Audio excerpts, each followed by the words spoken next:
This segment of Delmarva Life is brought to you by Chesapeake Eye Center. It's a diagnosis that will change your life. How you eat, how you take care of yourself, how you get through your days. And it's a diagnosis that more than 29 million people have heard. Diabetes. That 29 million is quite a jump in the numbers. According to the Centers for Disease Control and Prevention, in 2010 that number only stood at 26 million. Taking a closer look at those affected, 1 in 4 people has diabetes but doesn't know it. And 1 in 3 has pre-diabetes or higher than normal blood glucose levels, but not high enough to be classified as diabetes. But don't be mistaken, diabetes doesn't just impact adults. No, as a matter of fact, type 1 diabetes is one of the most common long-term diseases that affects children. According to Children's Hospital, type 1 diabetes affects about 1 in every 400 children and teens younger than 20. And as we mentioned, the disease can change the way you live. So imagine what that's like for all those young men and women who have been diagnosed. Here's the story of one teenager who isn't letting the disease get her down. It's so cute. I can't even. Shower cap for the dog. They had a shower cap for the dog. 16-year-old Journey Pugh has a smile that lights up a room, even in a doctor's waiting room. I like to read. I like to, browse the internet. Like to watch movies. A typical teen, but earlier this year, she was feeling anything but typical. I was sleeping the majority of the day. I was really, really thirsty. She was getting thinner. She was losing a lot of weight. And there were more signs there was something wrong. It was. 8 months ago, she was diagnosed with type 1 diabetes. I was devastated. I was just said, not Journey.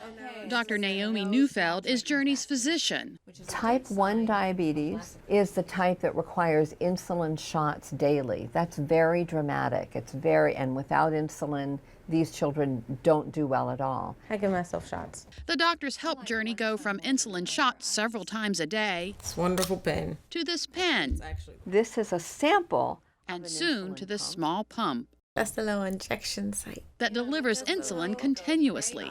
It's a new reality for this teen. Okay. Journey is on a new journey now. Check my blood sugar. I take my insulin. Pretty good about it. And she's not letting it get her down. Still, there is one thing she hopes to see in her lifetime. A cure for diabetes, that would be great. That would be great. Not only do juvenile diabetes patients like Journey get injections, but they must also watch what they eat, such as their carbohydrate intake. They also need to monitor their blood sugar. It can certainly be challenging, especially this time of year when we eat a lot of foods, both good and bad. But it is important to make diabetes management a priority because of the impact the disease can have on your health. Diabetes can lead to several complications, including heart disease, a higher risk for heart attack and stroke, kidney failure, as well as blindness. But there are some steps that you can take to lower your risk. So joining us today to tell us more about it is Dr. Catherine Smoot, who's a board-certified ophthalmologist with Chesapeake Eye Center. Thank you so much. Hello, nice to see you. So I got to ask you right off the bat, what are some of the eye complications that can come from diabetes? Well, the problem that we really see is diabetic retinopathy. Yeah. And the longer you have diabetes, the greater the risk of developing retinopathy. All right, so tell me, what is that? Okay, so retinopathy is when those blood vessels in your eye, instead of being like garden hoses, become more like sprinkler hoses. And then they start leaking proteins and plasma and fluids into the retina. And this can eventually lead to visual loss. Wow. Okay, so they say that our eyes are the window to our soul, but they can also be a window to our health. So what are some signs our eyes might be showing us we have diabetes? Well, like I said, the biggest change is the retinopathy. So if you have retinopathy, it's a good indication that your sugars may be running out of control. The problem with retinopathy is that it can lead to vision loss. You want to detect it early and get treatment. So one of the challenges that we have is getting your diabetics and your viewing audience in for their yearly dilated retinal exam. Okay. So if you catch diabetic retinopathy early, before you develop swelling in the macula, which is your central vision, we have a chance to either prevent visual loss or to certainly mitigate it by controlling other things.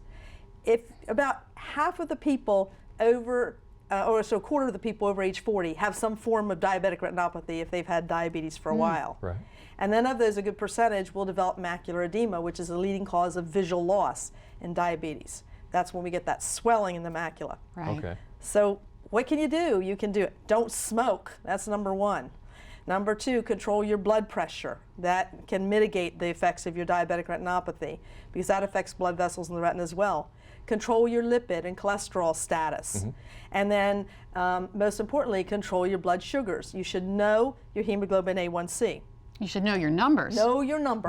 And I hope that your viewers out there, all of them, take this seriously because you want to target a lower hemoglobin A1C because if you control your sugars with intensive glucose control, you can reduce your risk of developing changes in the retina from diabetes by 75%. Right. And if you've already got changes from the diabetes and you start really controlling that sugar, you can reduce the risk of progression to visual loss by 50%.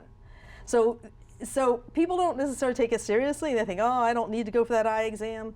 But you do, because you want to catch it early and treat it early. And it needs to be the dilated exam. That's the... Yes, yes. It's not just getting your glasses checked or changed. It's not just your eye exam. This needs to be where they put those drops in and make your pupil large and shine all those nice bright lights in there, your dilated diabetic retinal exam. So we're actually looking at those blood vessels and where they may be leaking and causing challenges. And we're looking to see if your area of central vision is at risk. And along with the eye exam, there's plenty you can do to prevent the retinopathy. Well, the best thing you do is controlling the sugars. Right. And of course, certainly in the holiday season, it's always challenging to watch what you eat. But managing your diabetes requires an understanding of the foods you can eat. It requires regular small portions, not just binge eating where your sugars go sky high. It requires monitoring your fasting glucose and knowing your hemoglobin A1C. And you need to work with your primary care practitioners very closely for that. But you, as an individual with diabetes, have to take responsibility and ownership of this disease, or it will control you. So if you're diabetic, you need to let your eye doctor know as well. Absolutely, because then that's certainly where they should be dilating you. And with all due respect, if your eye care practitioner is not dilating you, get another opinion, because you want to make sure that that's being looked at every single year to prevent those problems. Diabetes is a preventable form of visual loss. It's the leading cause of new blindness between ages 20 and 74. Oh my goodness. Yes. So it's a serious disease. It requires constant management. It requires healthy lifestyle choices, diet, exercise, not smoking, all the good things we need to do. Pay attention. Yeah. Pay attention. You know, we've made strides in this. In 2008, I believe, only 50% of diabetics had their annual diabetes eye exam. By 2012, we were up to 65% of people were taking it seriously and getting those dilated retinal exams. You know, I'm hoping that on the Eastern Shore, because we have an awful lot of diabetics on the shore, we could have that number up to 99%. Let's so run it up there. Yeah, so if you're diabetic and watching today, get in and get your eye exam. Yes, do it. Thank you so much. And to read more from Chesapeake Eye Center, go to WBOC.com, click on our picture at the top of the page. Well, just like you need to control your health, you need to control your stress as well. But does your job make it a little tough? A little later on, we're going to share a few new ways to wind down after a workday. Maybe you have a lot of work to do after it rains because your yard is peppered with puddles. Would you believe those puddles may actually pose a problem when it comes to your health? We'll hear how next, plus what you can do to address these drainage issues. Okay, but first, we've been learning a lot about our eye health today. Dr. Oz has more now on another condition that can cause some concern. Hi, I'm Dr. Oz. Need to hold things farther away to read them? That's a sign of presbyopia, a condition that occurs when the lenses in your eyes start to age. There's no need to be concerned, though, because presbyopia is as natural as wrinkles. Oftentimes, reading glasses are all you need to bring the words back into focus.